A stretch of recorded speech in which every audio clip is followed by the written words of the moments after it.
Dear Mother, welcome to Sana Mama, a space to honour the unspoken truths of mothering, where birth and death, joy and heartbreak intertwine. Here we hold space for the stories we don't always share, beyond the polished ideals and into the raw and real, through the tender spaces of loss, life, and everything in between. For the mothers who carry their children in their arms, and for those who carry them in their hearts, Sana Mama is a place to explore the infinite ways mothering shapes and reshapes us. May we grieve, connect, and celebrate together, to embrace the messy, beautiful truth of this journey, and to remind one another that none of it has to be carried alone. This is Sana Mama, a letter to all mothers.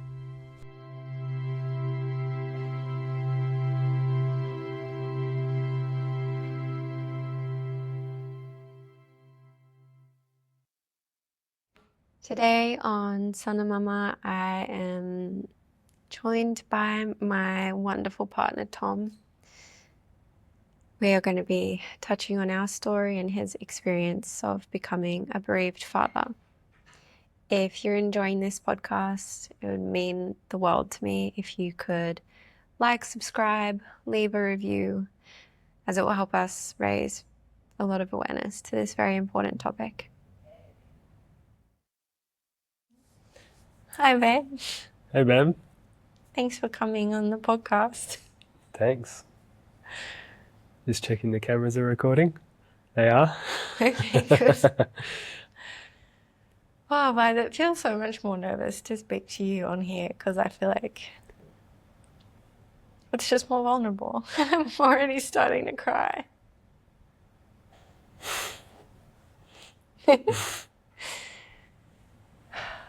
So tomorrow's 8 months since Dash was born and since he passed away. It's been such a whirlwind, and I can't believe I've almost been postpartum as long as I was pregnant. That feels really crazy. Mm-hmm. Well, we've probably been postpartum as long as I knew I was actually pregnant, so there's that too. Yeah, wow. I haven't really thought about that yet. Yeah. I think one of the biggest things people always ask me is, how is Tom doing? And I never actually know in those moments exactly, because everybody's going through their own journey, even us in our own household. And I feel like sometimes I'm struggling so much and you look like you're holding it together so well, and everything seems to be a little bit easier for you, and maybe internally it's not, and I'm just not aware of it some days, and then other days I feel much more aware of it, and other days I can look at you and I can feel the grief that's sitting inside you even if you're not expressing it. And so I guess I want to start with, how are you doing since losing Dash? Yeah. How am I doing? It's a complicated question, as you know. In a lot of ways, I'm like, oh, I'm fine, I'm good, but what does that actually mean? Because it's like, when I say that, it's like, oh, I'm fine or good regarding the context, you know? Oh, well, considering of the traumatic event that we've both gone through, like, yeah, I feel like I could be worse. But not to say that I'm good either, you know. It's been the most challenging time of my life, of your life, of our lives together. And I think it just keeps unfolding. Like, you don't know what milestone you're at until you're at it, and what challenges that comes with. And it's like, now, how am I doing? Well, fuck, like, we're here in Bali, you know, we're, you know, having a little adventure, trying to feel some momentum, you know, build some momentum, feel some freedom. There's elements of that makes me happy, and at the same time there's a lot of just sort of, yeah, like dull feeling at the same time, like a numbness or a, yeah, just like a damp, dull feeling, which I think is just, that's grief, you know. It's it's impossible, like you can't compare how life is now to how it was before. And it's a process of coming to terms with that and being like, okay, like after this kind of tragedy and traumatic events happened, that's like the center point. But then it just, you know, like I'm saying, like it ripples out and there's new milestones with new challenges. And, you know, tomorrow is the 8-month marker of the day Dash was born and the day Dash left. And yeah, that's got a lot of grief associated with it. There's a lot of reflection on that. Like I was saying last night, it's like it's for me. It feels like around this time of the month when it's the 16th, where it's the month, you know, marker. It's like, oh yeah, like this is real. Like this has happened. This Dash should be this old. And it just brings me more into like an emotional feeling with it all. Where I think a lot of the rest of the month, it's like, oh, you know, like the life, there's things to do. There's, you know, I've been trying to keep myself busy, but it's like at this point you go, oh yeah, okay, like another month has passed and we're still, you know, and does it feel any easier? I don't think so. I think it's almost like at this stage, it's not harder, it's not easier, it's just new and different constantly.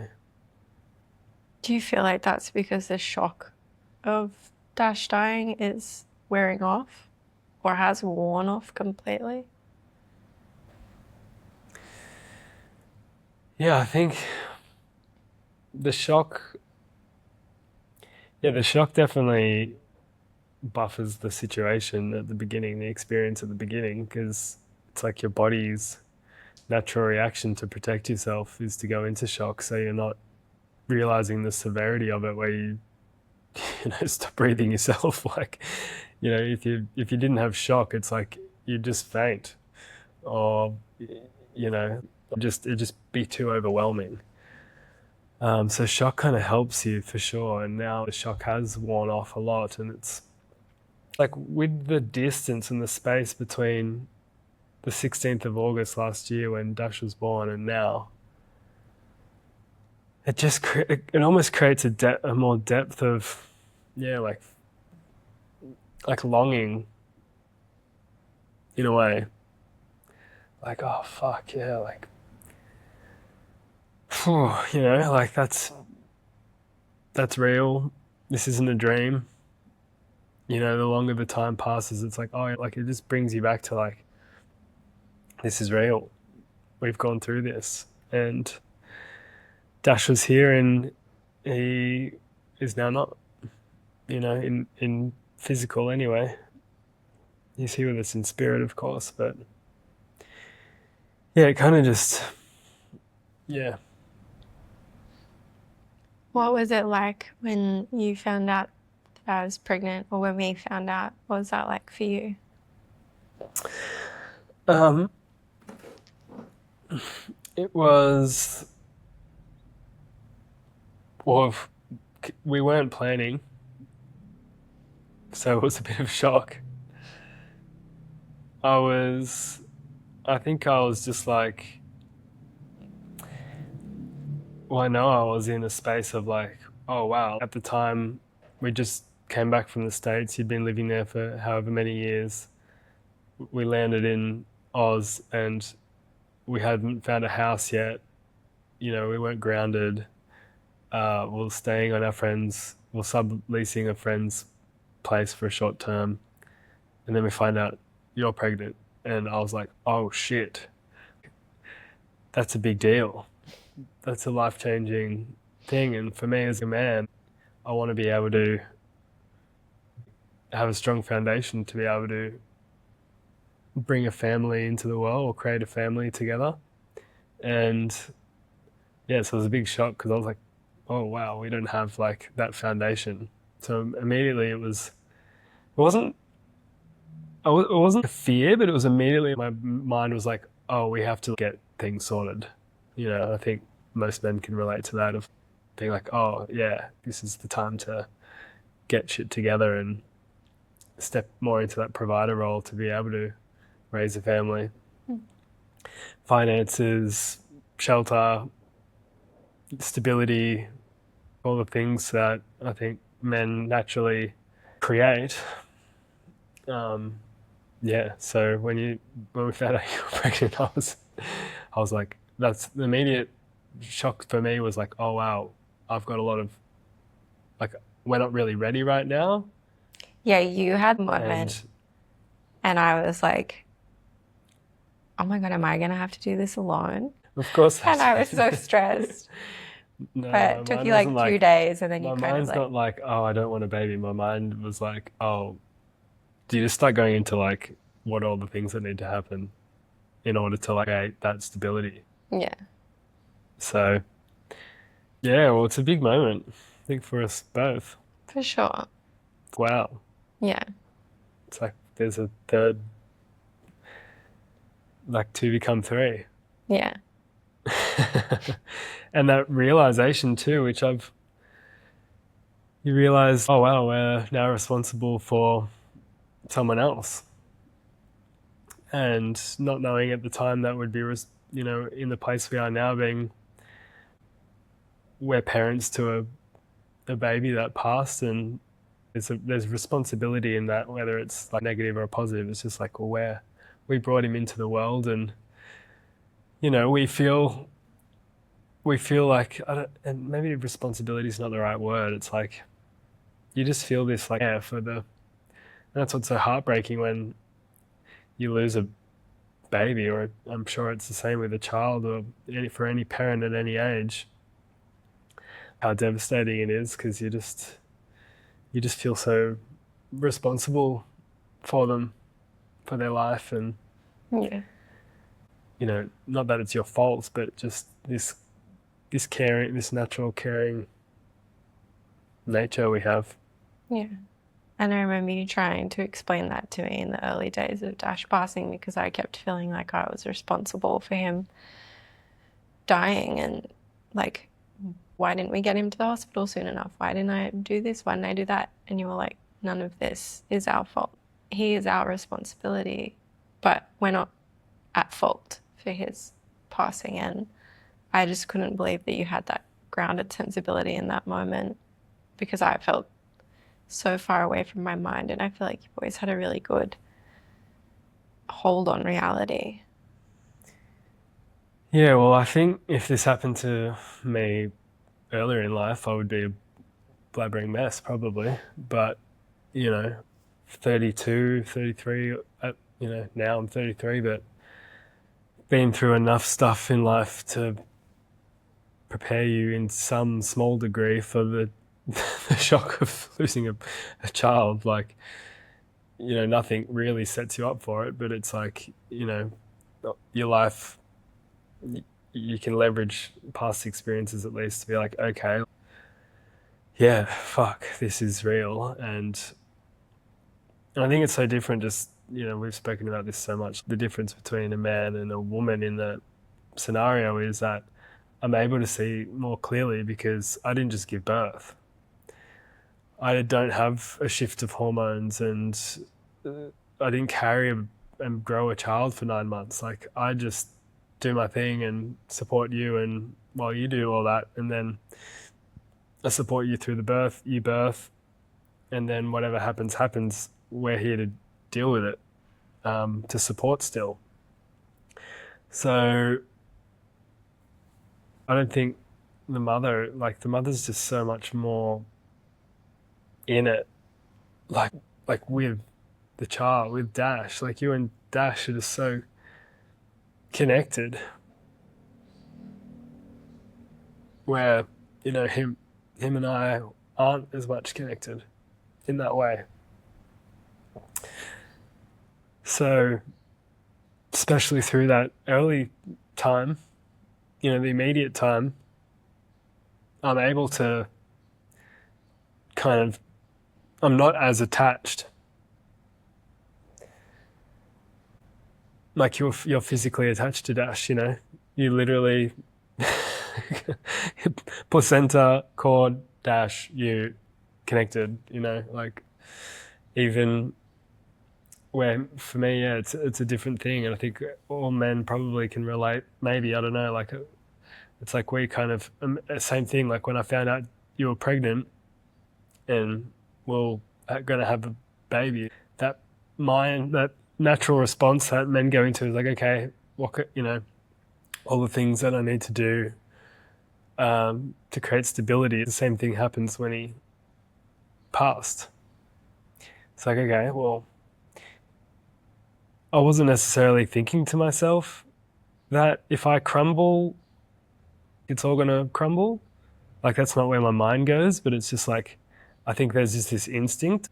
You've got to be stable, because if you're not stable, like how are we gonna, endure the storm when there's no, like that's kind of the the role of the dad is to like do that. What else are we supposed to do in that period? Crumble. Yeah, but then what, Community. I don't know. I don't know why I'm just saying singular words, but I think community, but it's like if we're both the complete mess, it's how do you even communicate outside of the unit, You both just, it creates a further kind of spiral effect, I guess. But not to say that I wasn't hurting or not crumbling as well in ways, but like I just knew it wasn't our fault. Like there was no part of us that would ever want that to happen, of course. And there's no part of us, like we're such healthy people. You're such a healthy mother. And for this to happen, it's just like, for me, I was just like, these things happen. Like not all babies live, and it's a fucking terrible reality, but it's a reality. Like life's not given, and they're just so fragile, little babies. Life's so fragile your whole life, like any moment you can just be gone. But at that point as well, it's just such a fragile time. And we know now he was never meant to be here forever. And it's a miracle that he survived so long with us. Yeah. With his condition, so. What were those moments like for you when, I suppose, like what was it like for you the moment that Dash was born? What was that moment like, and the moment that we realized that it was Dash, that it was our little boy? Yeah, it was amazing, because we didn't know the sex either. To find out he was a boy, it would have been the same for him if it was a girl or a boy, but just to that surprise, that gender kind of determining when you find out, it kind of just sets the path in your mind. You're like, oh my gosh, we've got a boy. And I think you said the same thing. It's like your life starts to flash before your eyes. You can see them when they're older. You can see yourself with them. Yeah. It was a very intense experience. Yeah, it was beautiful. Like at that time, well, yeah, there was, without going into, you've told you've told the story, but it's like a part of me was uneased, was cautious, because when he came out, he was floppy, and it was alarming to me. But then when he came to, it was like, hey, like chill. And then I started to feel the positive sensations of it all, and yeah, finding out who he was. And I remember just you and I looking at each other, just in bliss, you holding him and me holding you, and just knowing that you'd done it, you know, you'd endured a long labour and at home, and you got him out, and it was a big moment, so yeah, it was a beautiful moment. And I was exhausted. I don't know how you, again, like, You were falling asleep. I didn't even give birth. But meanwhile, you looked so wide awake after he was born. And I'm just going, This was how actually, is this even possible? I mean, I just found this so funny because you can sleep anywhere. I've seen this proved time and time again. And it pains me so much because I have such difficulty sleeping and napping. And so I'm in labor, going through the contractions, so intense, like screaming at you to push on my back, and you're like falling asleep as you're putting pressure on my back while I was in labor. You were standing and you're like, I wasn't falling asleep. I was like literally closing my eyes and just doing what I was meant to be doing, because I was like, I'm so tired. you were I don't know definitely how falling I'm asleep doing a this. bit. Yeah, I was exhausted, but not to say that you're not exhausted, Yeah. but it's like, but that's the thing. It's like hormones and all these things that are just so different experiences. But it was funny, yeah, because then even after Dash was born, we were laying on the couch and I was like, I remember I fell asleep for a bit. yeah, you fell asleep again like Yeah. 20 minutes after he was born, and I was like, wake up. I've just given birth to our child. Come on. Yeah. So the nap, man. Well, yeah, I wish I didn't nap at those times, because it's like all the more time I could have had with him, because little did we know that those moments were the only times we had. And I was sort of in the mindset of like, oh, I'm gonna have so much time later today, like this is your time to be with him, and both our times, but you to nurse him and connect with him, and I'll have my time. But all that was cut really short. Does that feel like a regret to you? It's not a regret, because it's like we didn't know, Would I have liked more time? Yes. Do I regret? No. I couldn't have changed the situation. I had no idea. We've got no control over what happened, and the information we knew at the time, we thought he was fine. Yeah. So, and that was a big part of it too, is just like the feeling,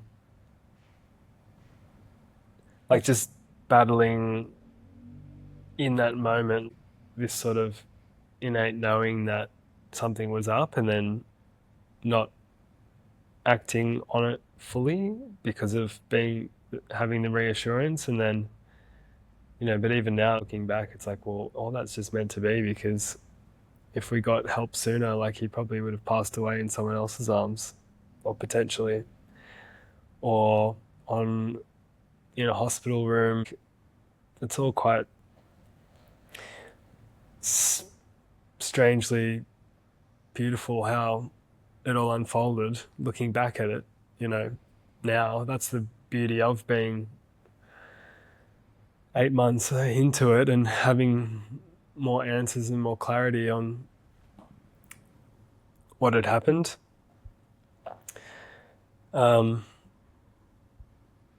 Yeah. So no, but no regrets. Like, I don't have any regrets. And you got to have some really nice skin to skin time with him when he was still alive too.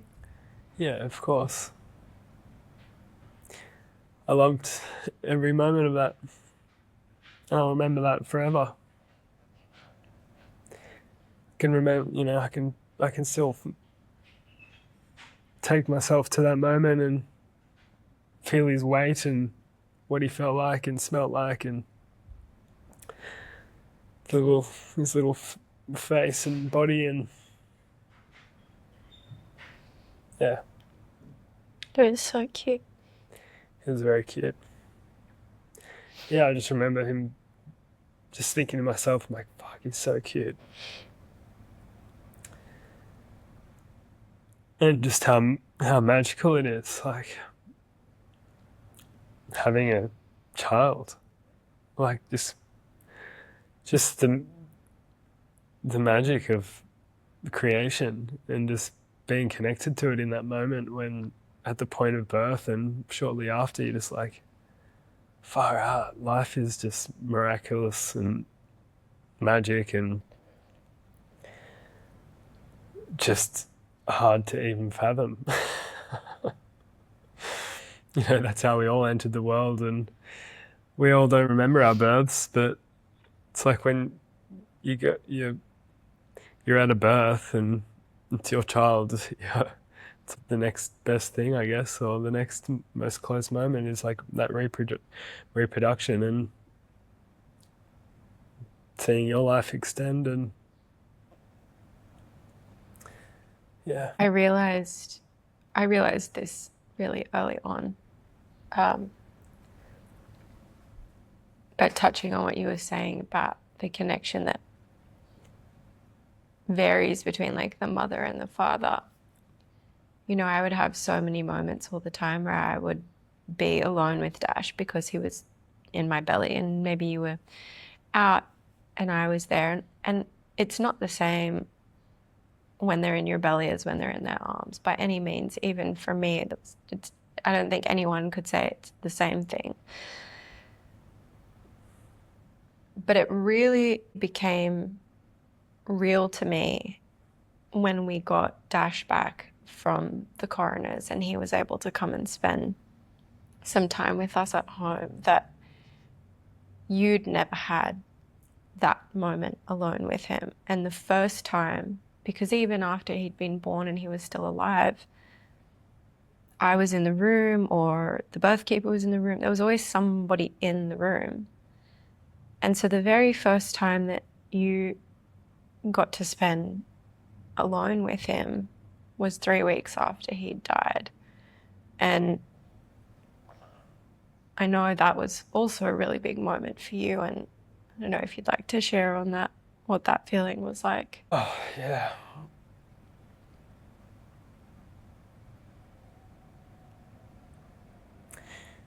Yeah, that was a really, really intense time.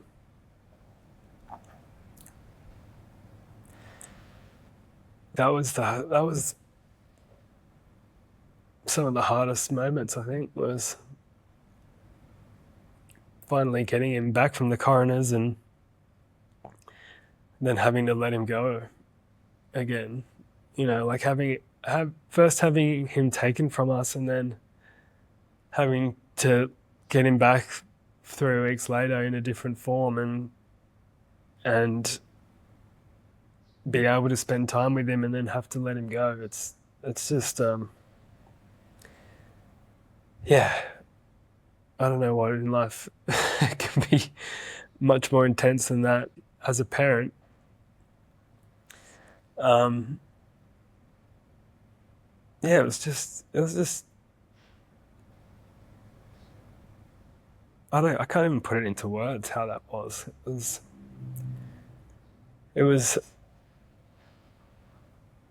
partly just troubling and painful, and at the same time it was really beautiful and peaceful.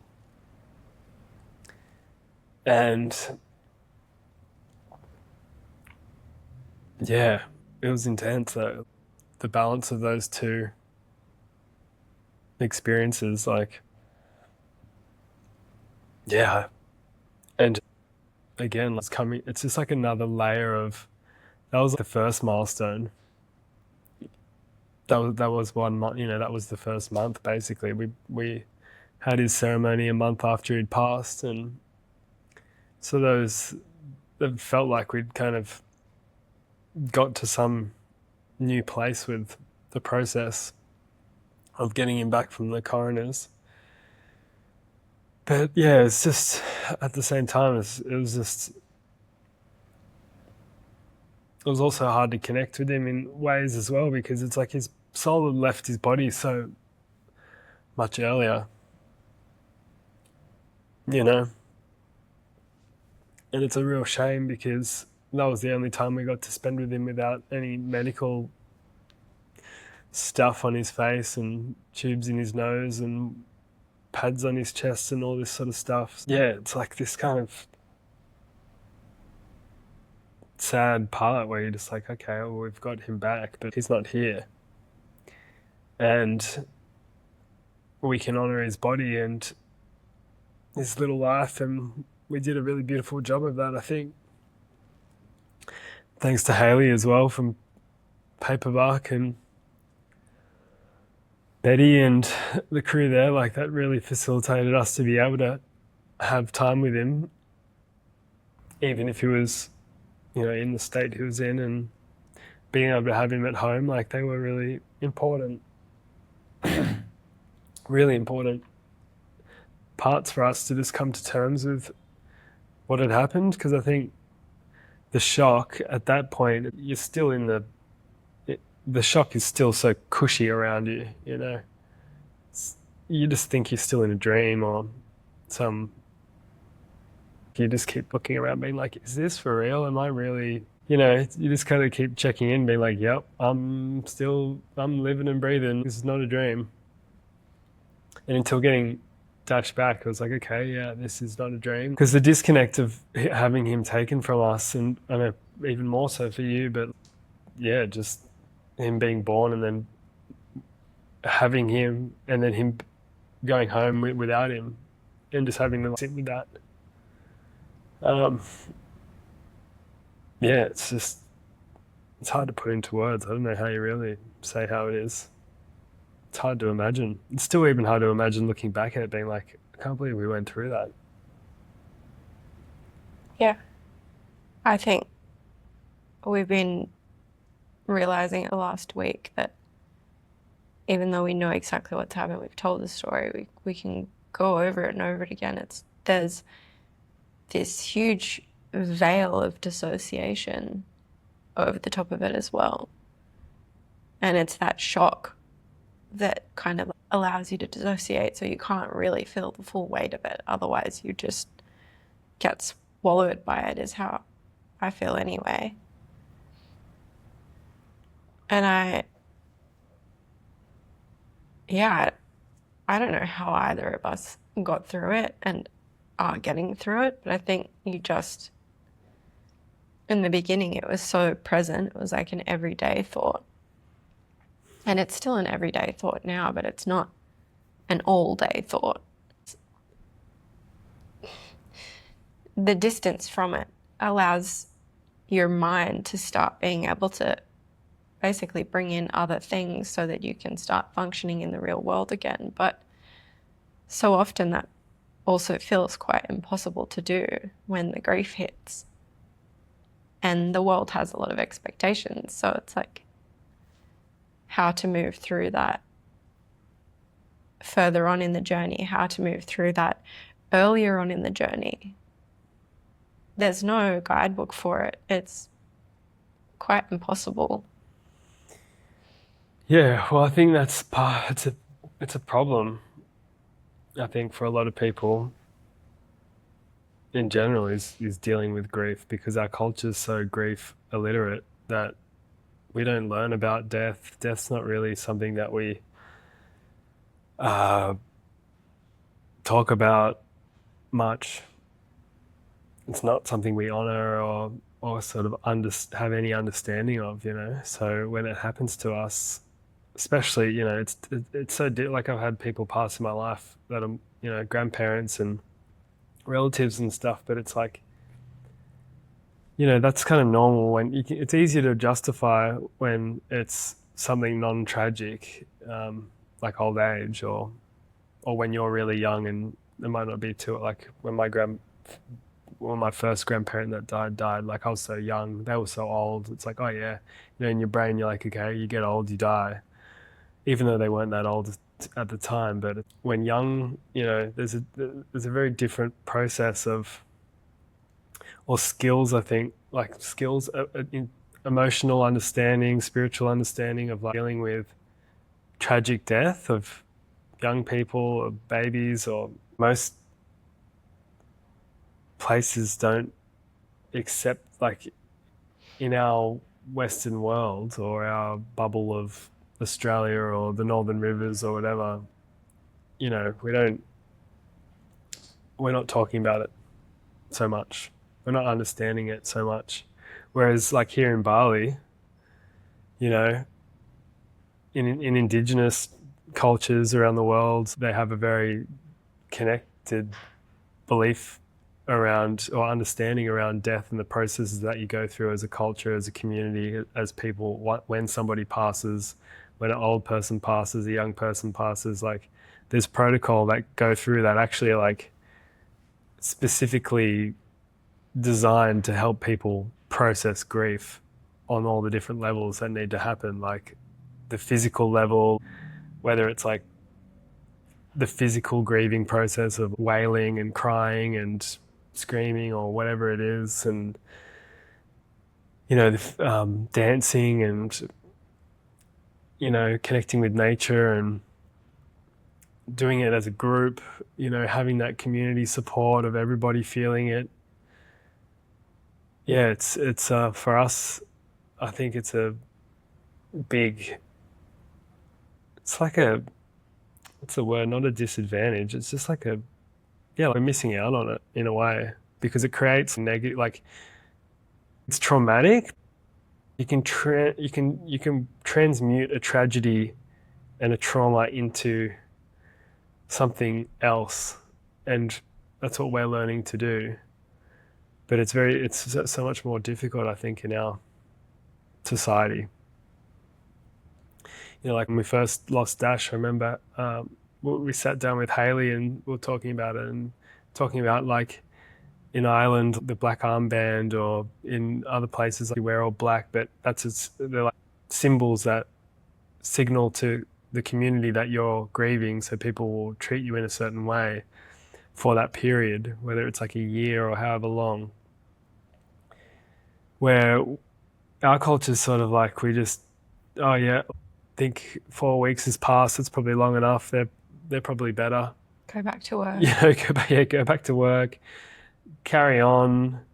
Don't let yourself, don't let your mind wander, kind of thing. Get back to things, get back to a sense of normality, like as quickly as possible. Get through it, get over it.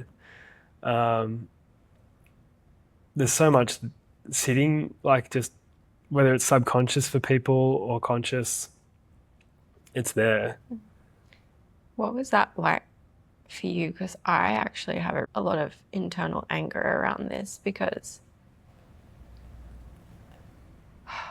there were so many people that were around us and that were amazing and really helpful. And then there were like the external people who were expecting us to get back to normal, or who just assumed that like things would carry on as normal. And I was saying this to you yesterday because it was like maybe not even a week after Dash had passed, and like the company that you were working for, they were still asking you for things and like expecting you to get on calls and like wanting assets. And I was laying in bed, you're getting up, like getting on your laptop. Obviously, I know like we didn't really have much money, and your head was ticking over thinking like, we've got to pay the bills and we've got to pay the rent this week, and like there's all these things that need to be managed. And like I'm so angry that there isn't a better system in place to support people that are going through things like this, because for you to not be able to feel like you had the space or the capacity to just actually rest and be with your grief and crumble makes me upset. And like what I was saying yesterday is there were moments that you needed that, and maybe you needed that distraction, and that's also okay. But I think that that should be the choice that you make, not the expectation or the pressure from the outside influences of people saying like, well, I know that your son just died, but I really need that graphic or whatever it is. Like, that to me is just so tone deaf. It's so insensitive. It doesn't allow for the process of your grief to unfold naturally, because your mind then suddenly has to go elsewhere. And you, I don't know, what was that like for you? It's different for me. I didn't have anyone asking those things of me. Well, to be honest, like no one made me do anything. Like I responded to people, you know, if I, for whatever it was, I chose to still engage with work after, the following week almost. And it's like kind of what I was saying at the beginning, partly it's just like, I think there's so many aspects to it. Part of it's like, okay, there's something normal that was happening before the tragedy that would continue now. So that was like a relief in some way, because it's like, oh yeah, my brain, like in some ways it was like testing that I'm still functioning.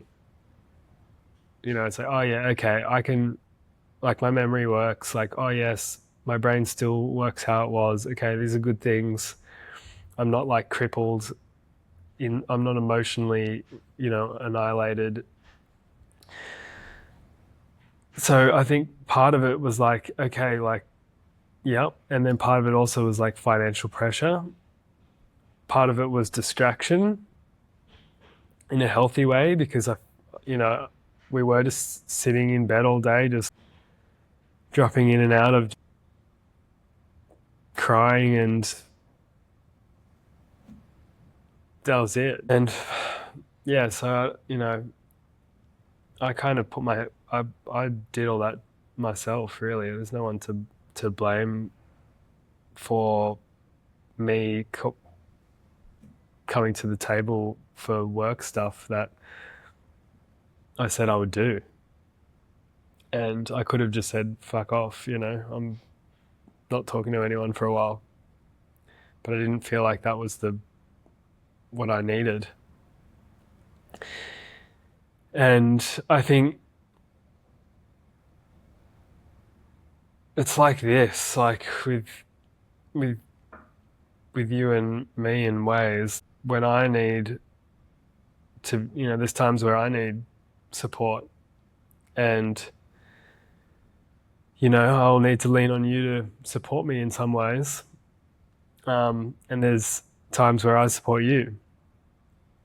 And, immediately after Dash's birth and passing, like, I just, at that time, I'm like, okay, well, I've got the ability to support you and support ourselves. I'm physically capable. I'm able to do what I was doing before. And I knew that I couldn't do it forever, but I was like, okay, I can get through I can use this as a tool to keep some sort of stability and something to chip away at, knowing that, in a month, 2 months, 3 months or whatever, I'm going to just need to like stop, because that's probably when I'm going to need to. And you're probably going to be more able at that point to help me when I'm needing to stop. Because if I, like, same thing at the beginning, if we both just, like, then you're relying on people for everything, which would be nice, but it's just like we don't have, you got to just keep some level of just keeping the house together. Well, at least I felt like it anyway. But it's like now, 8 months later, it's like, do I feel like I'm so different as a person? Whatever I was doing back then, before, like even just while you're pregnant, my mindset, like as a dad or as a father to be, it's like, yeah, like you're able to just do things for money that might not necessarily feel the best to you, like not in a terrible way, but it's like, oh yeah, like maybe not my dream job, that piece of it, but like I can tolerate that for money because I've got a baby coming and we've got bills to pay and blah blah blah. It's like it's such an easy, you don't even question it too much. You're just like, oh, yep, cool, let's just do it anyway. Boom, get it done. Like a big deal. But now I'm like, anything that doesn't feel good to me, I just can't bear to do it. Like it just makes you feel, it's so much more energy intensive now to do something that you don't want to do. Whether it's for money or not, I just couldn't give two fucks. Yeah. And it's hard because we still need money, but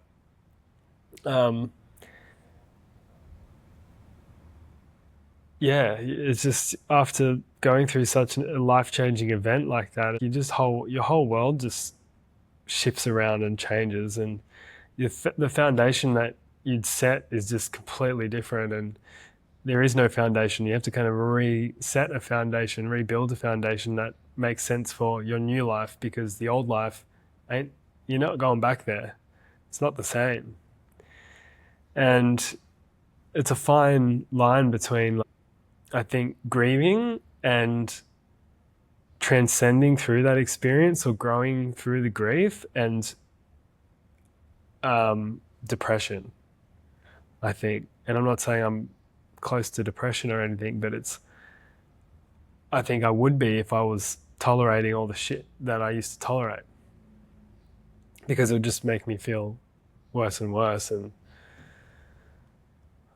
just all these things that just now, like when you go through such a tragedy like losing a child, you're just like, nothing's important anymore apart from things that you really care about. And everything else, you're just like, fuck this. Why am I giving my energy to this thing when it's just draining me? And that's the gift of what I think the experience has been, is just like really redefining,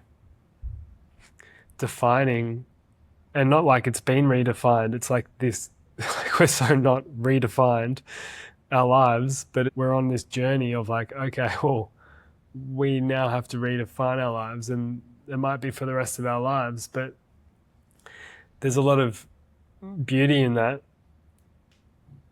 because it's like, I think it's going to make the one of the gifts that Dash has given us is like to just not live mundane lives. You know, I don't feel like, I just can't do it. What do you feel like some of the most supportive things that you've encountered have been since you lost Dash?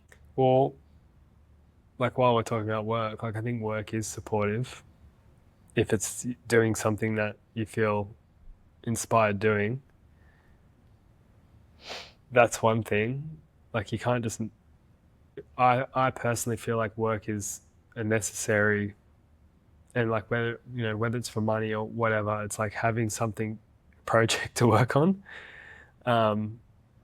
You see growth in it. You see movement. There's change. It's not just like the same thing over and over. So that's definitely a tool. I was gardening so much, like just having silence, like being in the garden, I could really feel like, yeah, I just could reflect out there and connect with Dash. And again, you see the garden grow. You see plants die.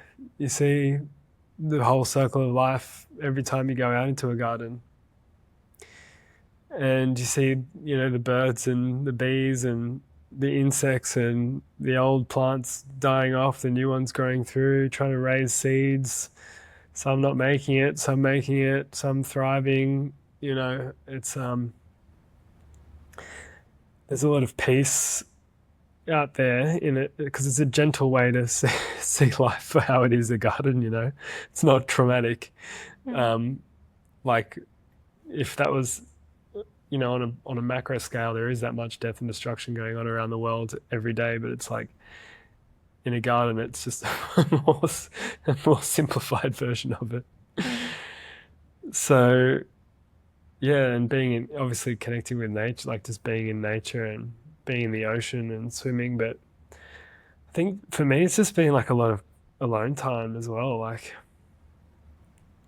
slowing down. And like that's the thing, when I say work, it's like not doing heaps of work, just doing a little bit, not using it as a way to distract and just totally like block off, because I can totally do that too and just get, go tunnel vision on one thing and just forget about everything else. So yeah, and even like friends and stuff too have been helpful, but I've found it difficult hanging out with people. Um, just in a different place. You just like, yeah. I don't think for the amount of kind of spare time I've had in the last 8 months versus what I would have before. I've spent most of it alone or with you, you know. And now I'm at a point, it was only 2 months ago I got back to the gym and like actually showing up. Like I'm quite an active person. Like I love physical activity, and I was training jiu-jitsu a lot, and I was like, I'm not ready for that. So I go to the gym, got back into the gym, and that's been really, like, at this point now, that's been probably the biggest thing, just to like give myself the endorphins, the breathing, the physical strength of it. Um, yeah, they've all been really helpful things, but I'm constantly just trying to find out what what makes you happy, like whatever makes you feel good. I've just been trying to just find what those things are and do those, because what else is there to do in life than to just, yeah, if you're not enjoying the things, you shouldn't be doing them. So yeah, just trying to, obviously the gardening, the gym, these things, I enjoy them. So I've just been doing those, and also I've been making videos and content too, which has been helpful as well, because I think as men, it's so easy to just like not tap into how you're feeling. And I haven't been doing the greatest job on the videos of being really like emotionally tapped in, but like that's the intention of it, is like to be able to process my emotions in some way where I'm having to force myself to do it, because you can so easily just let months pass and without even, just not avoiding, but just, not sitting with what's happened and reflecting and actually learning from it and like understanding it.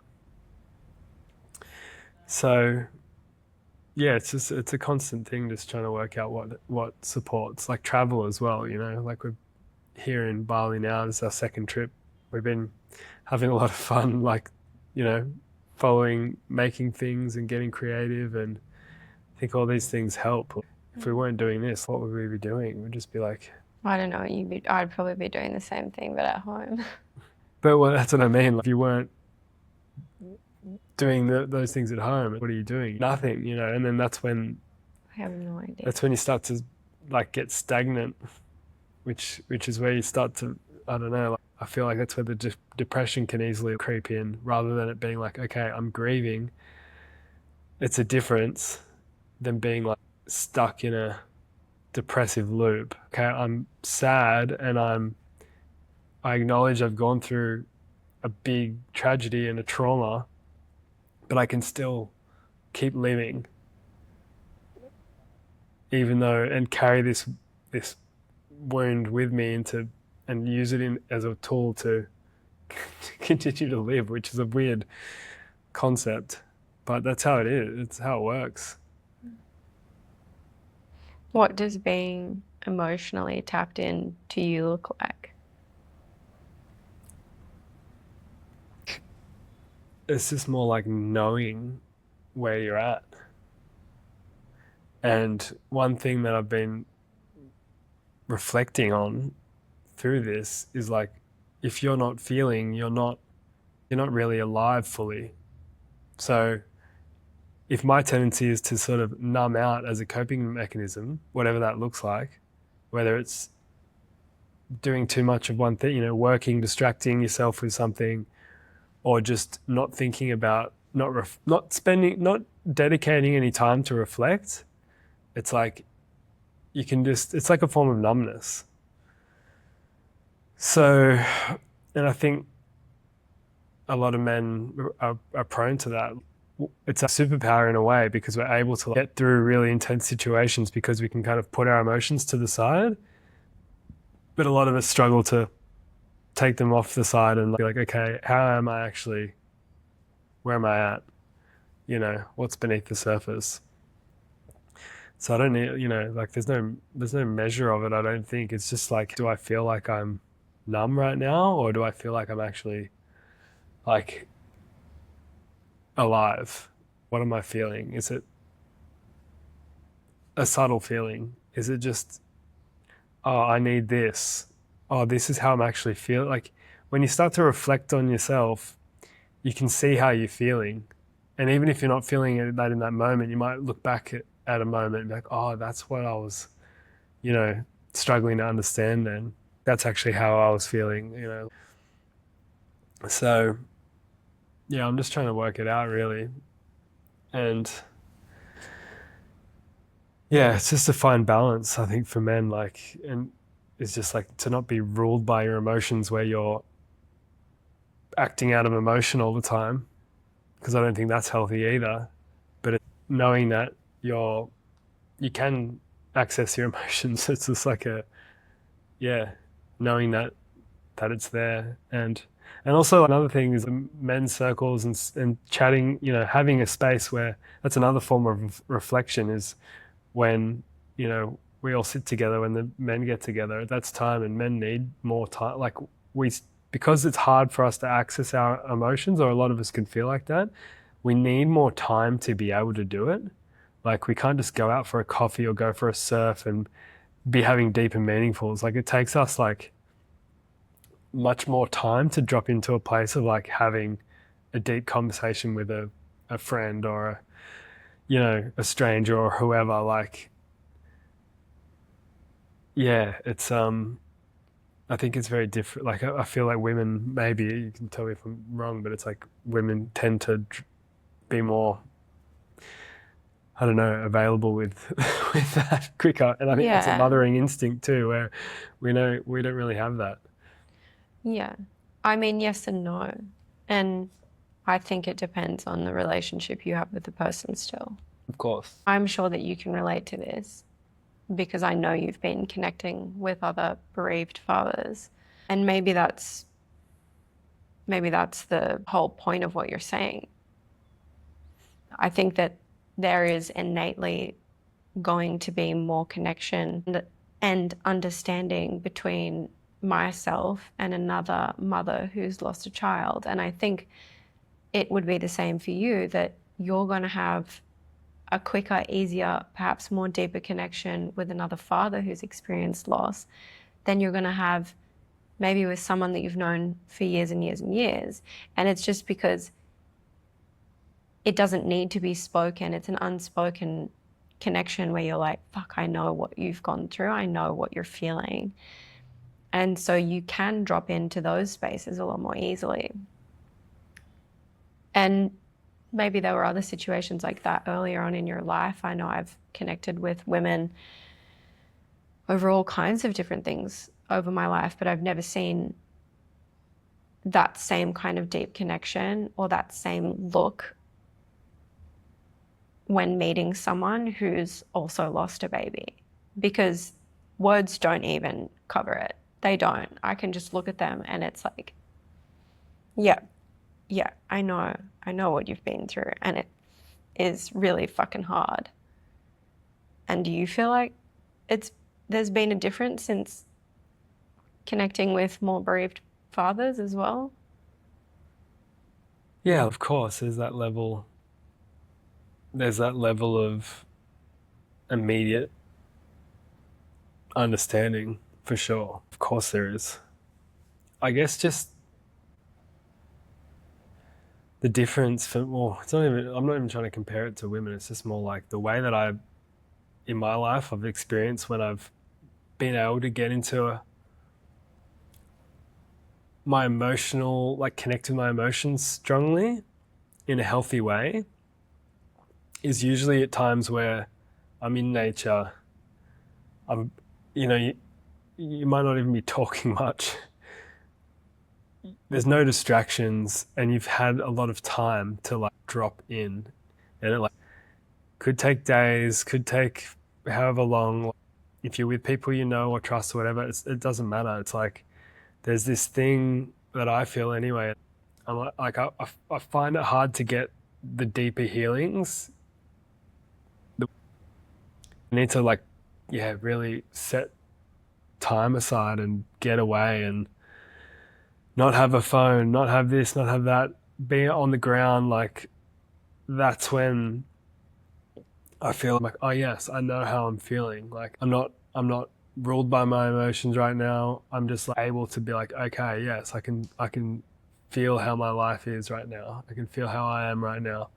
I can look back and see where, I've been numb or felt in certain ways, and it just starts to make more sense.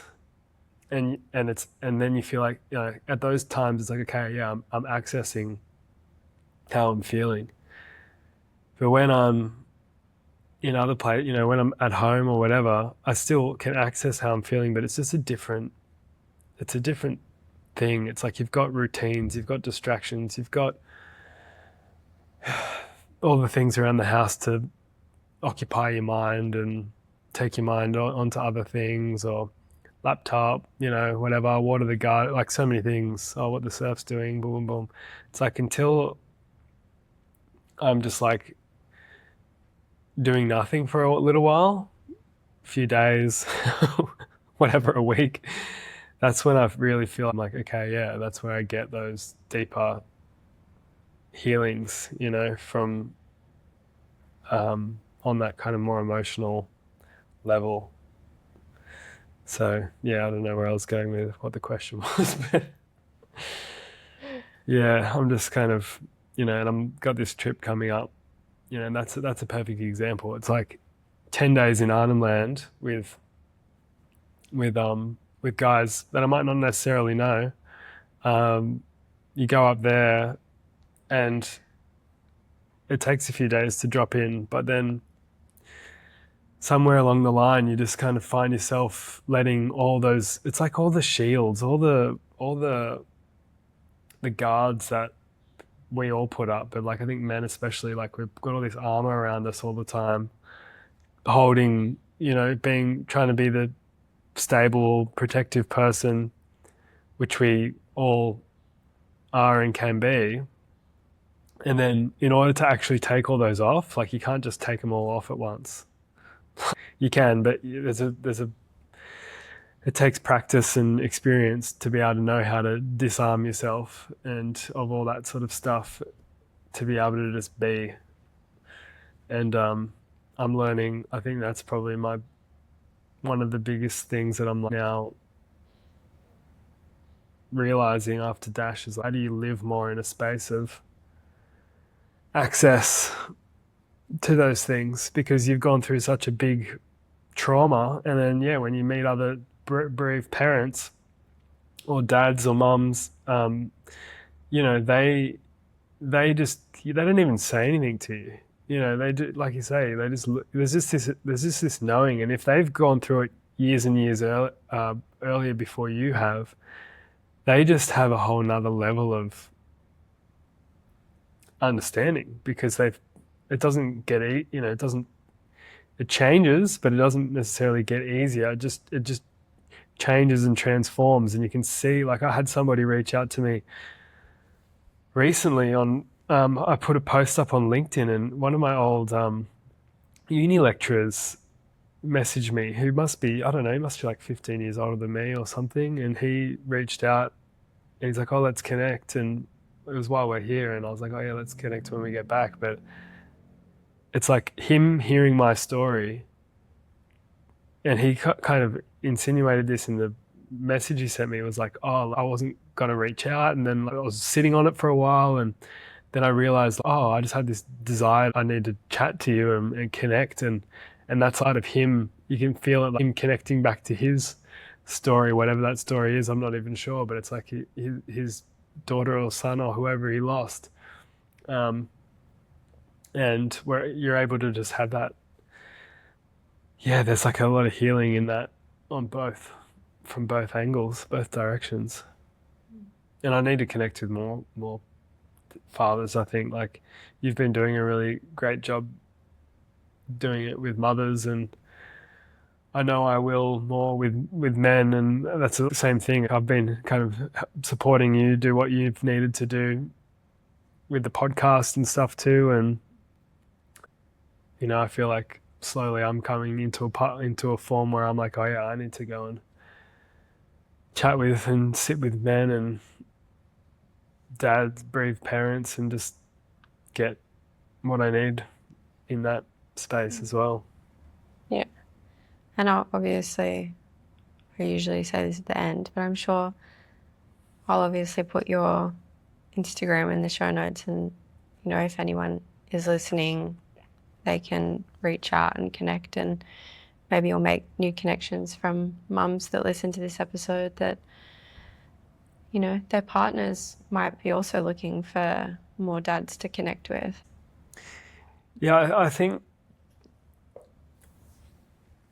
that's a missing part for the fathers, is that we tend to just go back to exactly what I'm saying. It's like distracting or numbing out in subtle ways. It might just be subtle.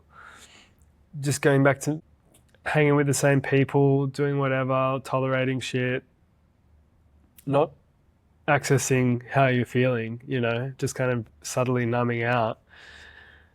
And I think, for instance, what I observe when you share your story online and stuff, like so many mothers come out of the woodworks and everyone's connecting with you, and other women, like the other mums on the podcast, they've all shared about it, or the ones that have shared about it have had a lot of people reach out to them, where it's like I share about it as a man, and it'll be like a couple. There's not none, but I'm like surely there's all these dads out there that are the partners of all the women that connect with you, but I'm like, where are they all? I wonder, because some have reached out to me, of course, but it's like I thought there would be more. There's not many men making, like public content or like reach outs or anything around it. And, that might not be your vibe, but it's like, there's something there where there's a lack of,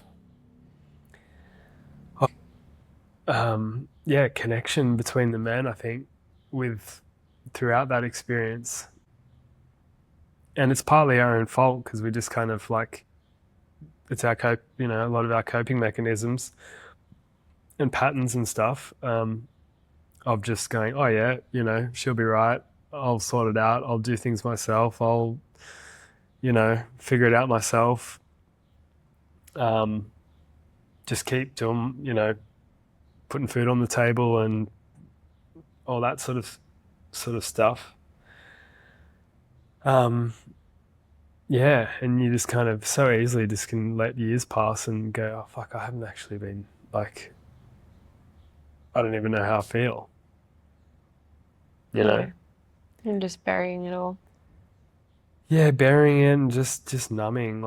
Yeah, I think there's obviously levels to it. Like some people would bury it deep. Others, I think for me, it's like, it's just this gentle numbing that it's almost hard to put your finger on, because I can convince myself as well, like, oh yeah, like, you're doing these things that are, like, I'm working, I'm going to the gym, I'm doing, like ticking these boxes.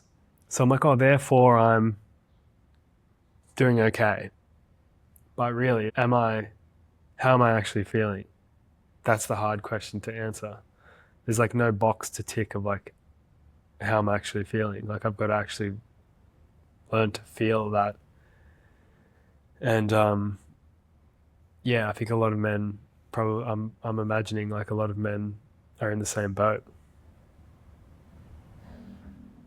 Going back to the beginning and like, nutting through all of the emotions that came up, you know, in the first days after Dash passed. And then it's like what that was like watching me after giving birth and like having to take care of me, and then watching our families come in and receive the calls from the forensic sciences department and that whole process. Yeah, well, there's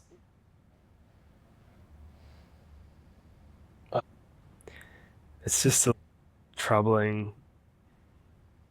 This is an experience you'd never think you're going through until you're in it, and then you're in it going, "Is this for fucking real? Like, this cannot be. This can't be it, but it is." And I remember just having to just reaffirm to myself, I'm like, "This is real. Like, this is really happening," and just trying to come to terms, like not come to terms, but just be aware that it's like that it's real, to keep my foot in the reality of it. Like, I don't know, I don't know if you had the same sort of thing. It's like having to call the forensics and or explain to friends like that's what's happened, and it's just it's just troubling. Every part of it was just troubling. Nothing had ease or grace to it. When was the moment that you realized that he wasn't coming back anymore? The moment I realized he wasn't coming back was when he was they were attempting to resuscitate him. I knew then, after the first go or the second go, and you know, it's all the stuff you said in your episode. It's like when they're saying non-shuckable rhythm, every time they said that, my hope just diminished. Like each time just going, oh no, he's gone. There was nothing, you could see his little body, and I remember holding you, and it was the most surreal experience of my life. Like, I think birth is surreal in itself, and then immediately your baby passing is so much more surreal. Like, it's just like, when in life do you experience that severity of opposites where a child's born and it's so life-changing and so beautiful, and then within moments the child's dead and you're just in shock and hysteria? And it's like it's just this collision of like you can't prepare, like there's no preparing for that. It's a slingshot. It's like it's like whiplash. It's like a whiplash effect where you're just going like in disbelief. You can't believe it. You're pinching yourself going, I'm alive, I'm here. This has got to be a dream though. Oh no, it's not a dream. No, it must be a dream still. It must be even more twisted dream. And I remember just seeing you going into shock. And yeah, like that's where it all begins, where it's like I see you going into shock, and immediately I'm like, okay, you can't go into as much shock, you know? Like, and I just remember saying to you, I don't know if you remember, but I just remember being like, we're going to get through this. Like, you know, this is fucked, but we're going to get through this. I remember just saying that to you. I'm like, babe, I love you, and we're going to get through this. We're going to get through this. And that was like as I was resuscitating Dash. And I remember you just looking so like a ghost. You were just like frozen. And I was like, oh, fuck. Like, there's just, there's a level of panic, but at the same time, the panic's like, the surreal nature of it. Panic's like so intense that you can't even feel it. You're just like floating, going like I wasn't quite outside my body, but I was like it was like I'm floating inside my body. Like I've had out of body experiences before where you're like looking down at yourself, and that's really bizarre. But like this was like you're still in, like seeing out your own eyes, but it's just like you're floating. You're like this, just going, oh, looking at the room, just going, this is so ridiculously not okay. What's happening? Paramedics, more paramedics, cops, little Dash just lying there, you naked in the bed, and just going, fuck, like, it was insane. It was like the most insane experience of my life, for sure. Yeah, that's all I can really say about it. Like, I wasn't really, you don't feel anything in those moments. Like, everything's in slow motion, but fast motion, time's twisted. And I think part of me was just, it's like my future self, like whispering in my ear, just being like, you're going to be okay. Like, you're going to be okay. And my present self just being like, how is this happening? Like, oh. And the moments leading up to it, yeah, like when you realized he was floppy, and then this kind of like, it just felt so hopeless as well. Like we had no support, no experience, no nothing. You're just left with just no tools, no skills in a foreign place where it's life or death, and you're just going, I'm not equipped for this. And just not really wanting to believe it either. Like, there was hesitancy. Like we could have called a paramedic earlier to be like super safe, right? Like as soon as we thought something was up, we got reassured, so we didn't. But there's hesitancy there because you're like, oh, it's not gonna like. Part of you is like, surely not. He's not gonna. It's not life threatening, is it? Like he's not gonna die, is he? Like. It's part of me that was like that, and then part of me that was like not like that, complete opposite. And then when things started to progress, that's when you're like, oh no, like you just feel like you've made this terrible mistake, but I didn't feel like it was a mistake. Like I was just like, fuck this. It almost just felt like there's something in it where it just felt like that was meant to happen.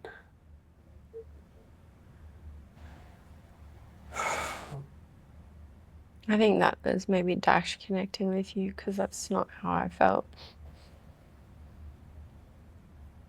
And I think that probably helped both of us stay together. Because you were very reassuring from the get-go that like there's nothing that we could have done and that there's got to be a reason for it. And I do wonder if that was Dash just like connecting with you in those moments. Because I couldn't even wrap my head around that being a possibility. It was like too far-fetched for me to believe that something would have been wrong with him. It just seemed impossible for whatever reason. Yeah, it might have been Dash. I just remember him leaving his body before the paramedic, like moments before they got there, and I just remember all like nothing, and it's hard to really put, like, 'cause it's like, is it fate or whatever you want to call it, like destiny, karmic cycles or whatever. It's like,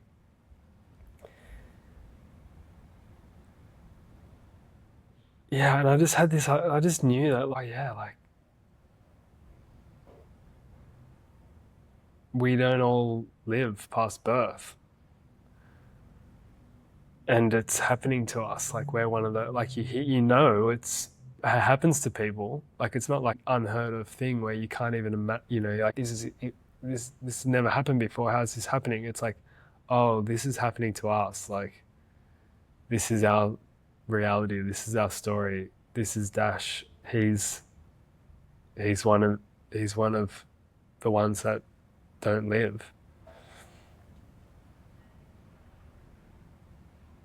And just the way it all, yeah, unfolded, like it was, like I said before, it's like there's so many little moments that could have changed the situation, the way he passed, where we were, whose arms he passed in, and they all just were in a really, like they're all really peaceful, and that gives me ease, looking back, because it would have been so much worse if he died in the ambulance when we were in the other ambulance. Like imagine that. Yeah. So I'm like in ways I'm like grateful. I'm like we're lucky, we're, I don't know what the word is, but it's like we had a beautiful experience of his death and his birth and death. And you got to be holding him when he took his last breath, and you were the one that got to try to resuscitate him, and it wasn't someone else, and you just standing watching. Like it was all, he was so connected to us. I see, I've felt then too, but I'm also like even more so now. I'm like it could have been so more disconnected and more traumatic for us,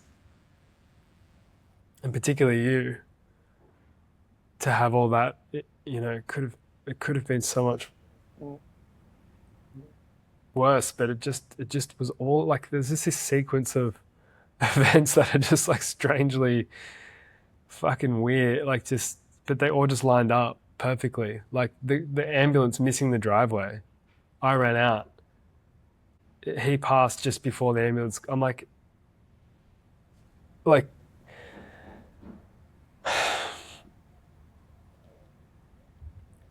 yeah, but it's nothing less than troubling, but it's also at the same time like just a reminder that, yeah, life is so fragile and precious, and we're all gonna pass away at some point too. And Dash had a peaceful, he didn't suffer. That's another thing I just remember thinking, and I still think, I'm like, he didn't suffer. He just peacefully passed away in the arms of his mum.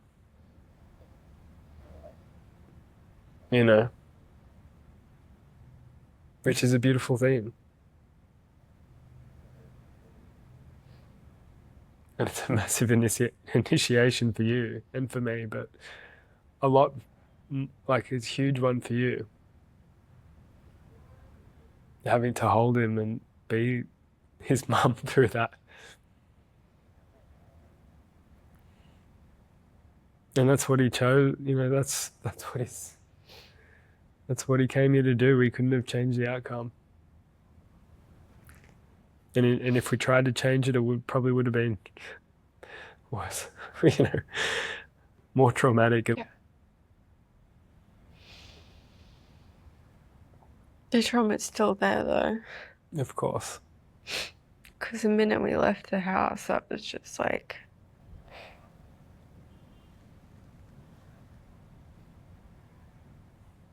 the minute we left the house is just where we lost all control. And then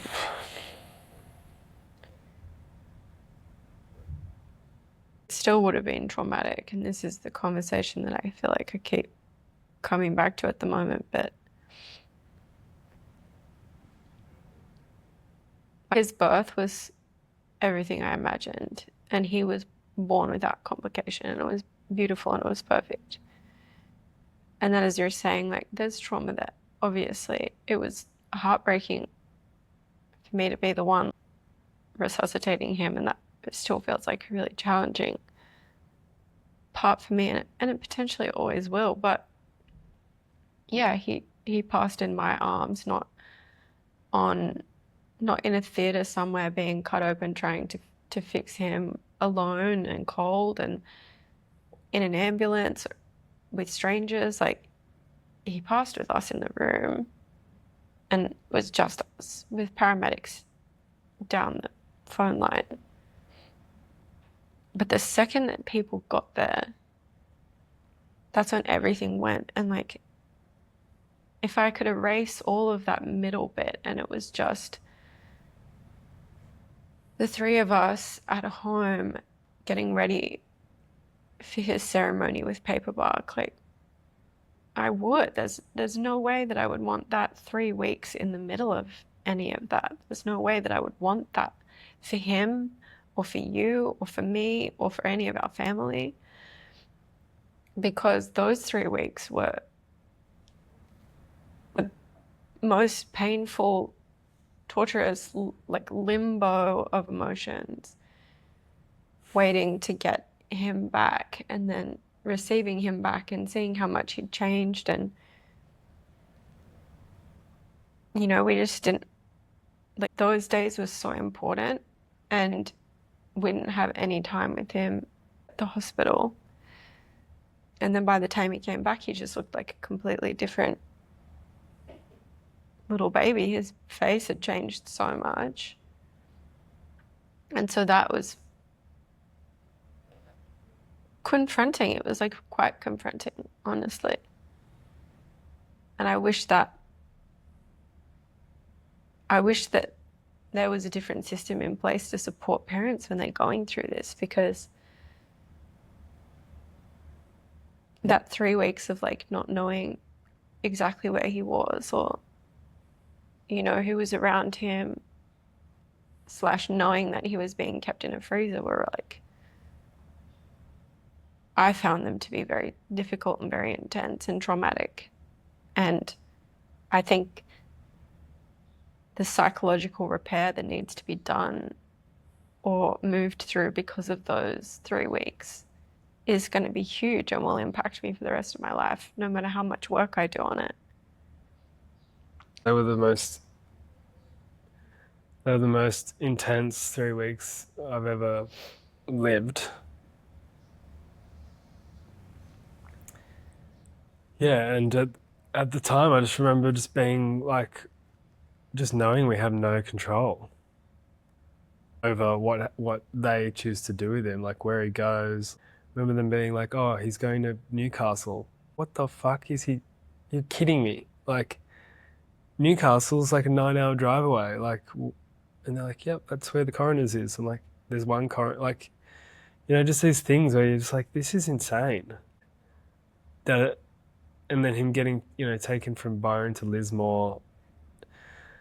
Like, the whole thing was, it could have been much better. And yeah, I don't know what to do about it. Like, and what there is to be done about it. Like, obviously there needs to be more discussion around it as a starting point of how parents are treated, mums are treated after the death of a baby, particularly after a home birth, because it's different if they're born in the hospital, right? And yeah, it's a tricky one, because they kind of don't, you know, and we've obviously swung a lot of our approach and views of home births and what that means now, because we've been at the end of the, you know, worst case scenario, and seen what happens when, you know, and you hear stories of where things could have been prevented at home.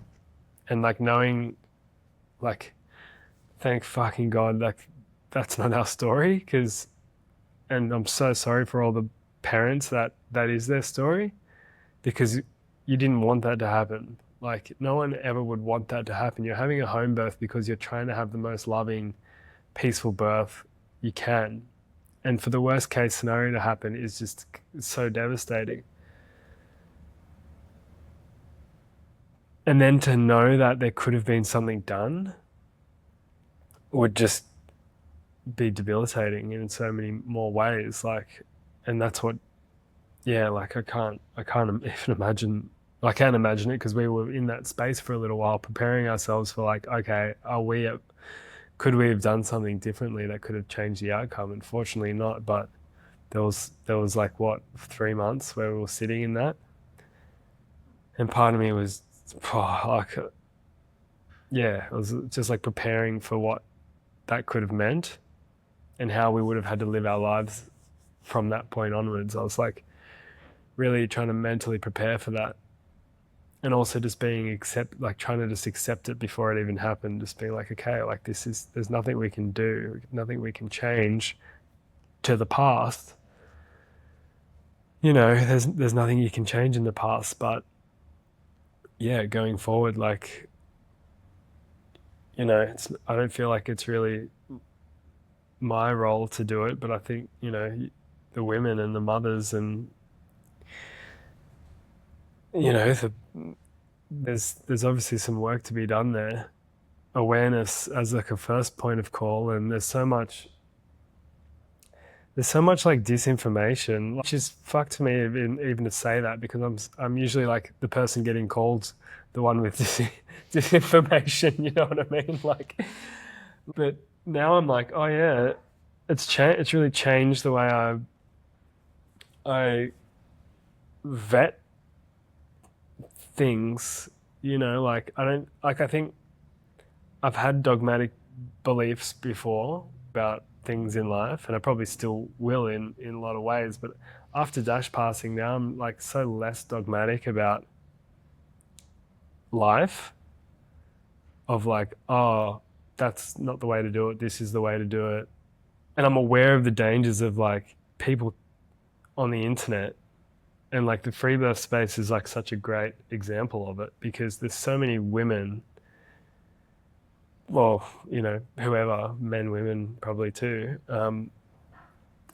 promoting free birth, but they haven't been initiated by being exposed or close, or like a parent, or giving birth to a baby that passes. And until I feel like you're not coming from a place of experience educating people on birth when you haven't experienced death, because statistically it's got like death is a part of birth for babies, and it's like a romantic idea to talk about, like, oh yeah, like death and life, and you know, the circle of life and blah blah blah, like as like a theory or as a fucking framework or whatever, like, but when you've actually had to deal with it, you're not going, oh, it's just the way, you know, like the circle of life. It's like, no, when a baby is born, you need to be so aware of what the vital signs are. And it's not straightforward. And it might require medical intervention to make your baby survive. Because we hear stories now about babies just needing oxygen, or their lungs not being able to inflate properly, and all they need is just a little bit of oxygen, essentially. You know, being in a little oxygen room for the first few hours of their life, and then they're fine. Mm-hmm. And like little things like that, where you're just like, this is so not, like there's dogmatic, you know, people out there talking about nothing's ever going to go wrong, and it's like, that's just completely untrue. You know, it's the safest place to birth is at home. Not true. Like, there's no safe place to, there's no 100% safe place to birth at hospital, home. There's a million variables. Who's the doctor? Who's the midwives? Are they awake? Are they asleep? Are they overworked? Are they underworked? Are they present? Who's home birth? Who's the, like, things can go wrong in all situations. And like us, no matter where you birth, there's going to be, Dash was never going to survive in a hospital or not. So yeah, and it's part of the problem with the internet is like anyone can be an expert if you are willing to make a bunch of videos on something for a long period of time. You're going to get a following probably because you're saying all the right things to people, filling them with confidence that your way of doing things is the best, but you're not actually initiated into that process. You're not, and that's just not in birth. That's in so many different areas. People giving life advice to people that don't even have life experience. And yeah, I think there's definitely there's work to be done there. And I think what you're doing with the podcast is definitely, that's why I'm so supportive of it. Not just for you, for like your healing and connection and storytelling, but it's like people need to know about these. Like if we knew about like I was listening to so many podcasts and stuff leading up to Dash's birth while you were pregnant too. Like I was, Dad should be educating himself too about what's going on. But like, did I hear any negative stories about home births? Like I didn't, like not at all, not online. I hadn't really heard any like cases of death that people, because everyone's just telling you all the positive shit online. And yeah, I think there's like some death education that needs to happen, as well as like, the coronial system and all that is obviously a huge problem too, with the trauma that you're saying that exists, and it exists for me too, but I know it's so different to you because the trauma for you was like, I remember just watching and realizing, like, for you it was like you've had something stolen from you, like taken, like that feeling where like I don't even know how to explain it, because it's like it's not in my nature to have grown something so close to me and then have it taken from me, and your body being in complete dysregulation with that. And I remember just like watching this happening, just going, fuck, like this is beyond what I can even imagine. Like what you were going through. I was able to sleep. You're not sleeping, And then after hearing what that, what's the doctor's name in Byron, the male guy? Dr. Oscar Saralak. Yeah, Oscar. How he's just talking about the biology of that. And it just made so much sense, because it's like the same hormones that keep a mother's nervous system regulated are missing when you've lost a baby. So like all those hormones are the ones that you're missing are now dysregulating. And me just thinking, like I could see that unfolding with you, and just it gave me such a clearer understanding of what was happening with you, because for me that's just not happening. I'm like more level-headed. I am level-headed about it because there's no hormones, throwing out like there's no physical, there's this, I could see the physical distress that you went through with it. And yeah, it's yeah, it's huge. Yeah. We've talked obviously a lot about how we would choose to birth again, and you touched on it a little bit. But how does that feel for you in trying to conceive again and like leading up to conceiving again, which I think we both hope happens in the next couple of months, but who knows what will come our way. But how does that journey feel for you? Like for us to conceive again and then leading up to having another baby, what fit within you? I have to unpack it, I think, that I'll give you the answer that I can reach right now at the very beginning of us just choosing to try to conceive.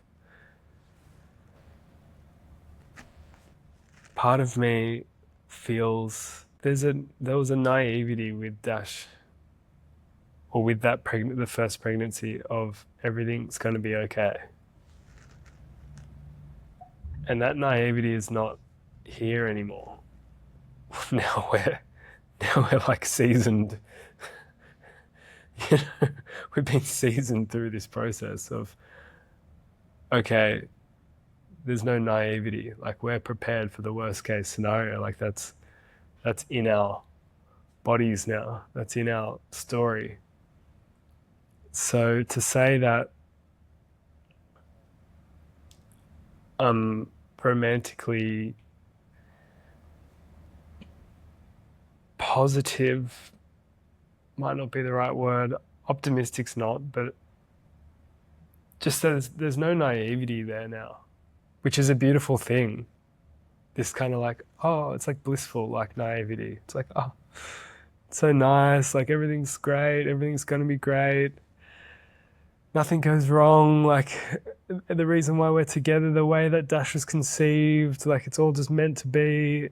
And it was, but the naivety was, it was like, oh no, the meant to be was not what I thought it was.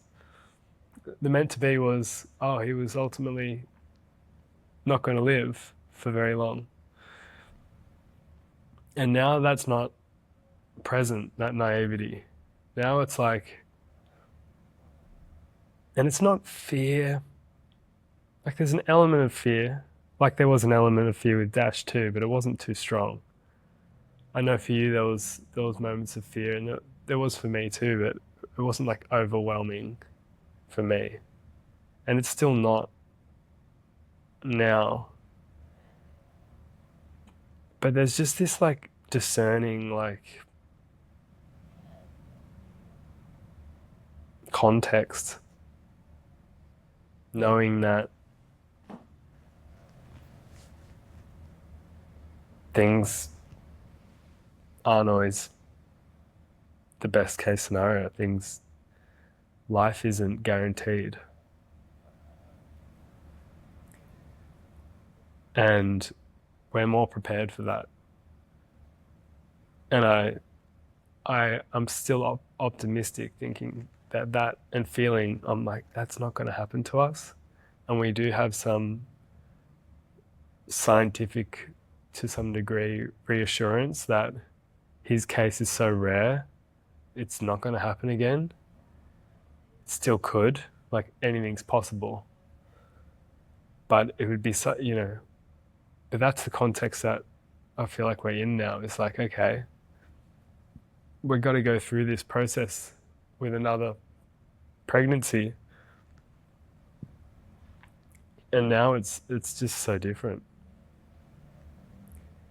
And I want to create the joy and the love bubble that we had with Dash, and I know we will, and have that. We still love each other so much and have grown so close together through this process, which we're told a lot of people don't.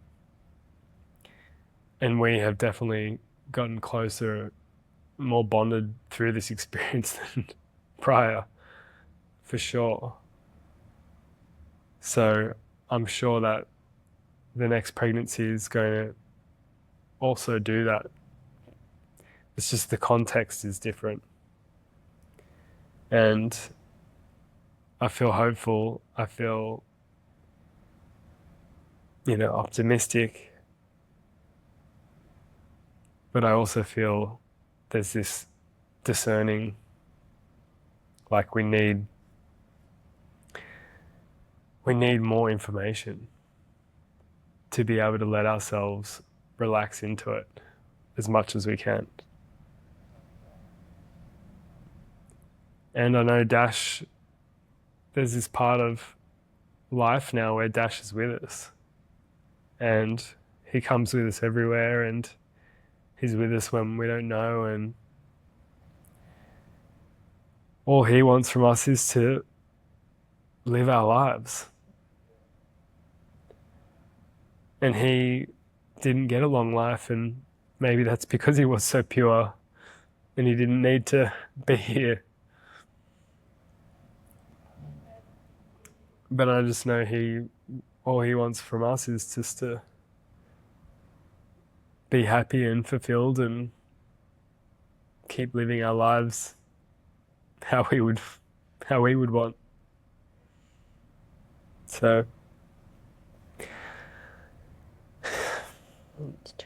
it's going to be a big journey. And even once we have another child, like, that's going to be a whole thing as well, because there's this, words I can't quite put them into words, but because we didn't get to raise Dash, well, I didn't anyway, you got to raise him for 9 months. It's this feeling of becoming a father, but then it was like taken away from me, but I'm still a father. But I just never learned how to be a father. Like, I never physically learned how to be a physical father yet. You did in some ways. Well, I've learned how to be a bereaved father, which is a very different thing. When I look around at my friends that have kids, I'm like, I don't know how to do what you're doing yet. I feel that way too. Totally. We're in this boat together. And that's another challenge of, once we do have a baby, it's like that, I feel like that's going to be a really big, intense emotional ride of caring for a living baby that's here with us, and how beautiful that will be. And I think we're both going to have so much more gratitude and love and presence with whoever that being is than we can ever imagine. And it's just going to transform our lives to a whole nother level when that happens. I want to hold your hand, but we're so far away. Yeah. Well, we can wrap it up now and we can hold hands. I never know how to wrap it up.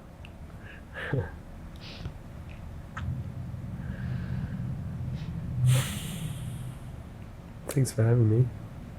Thanks for coming on.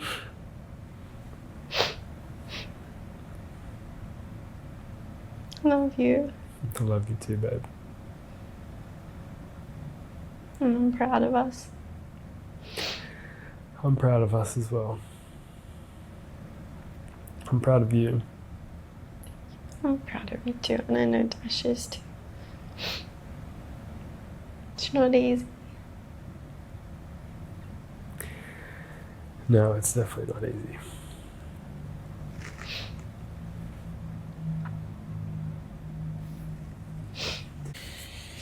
Thanks for taking good care of me.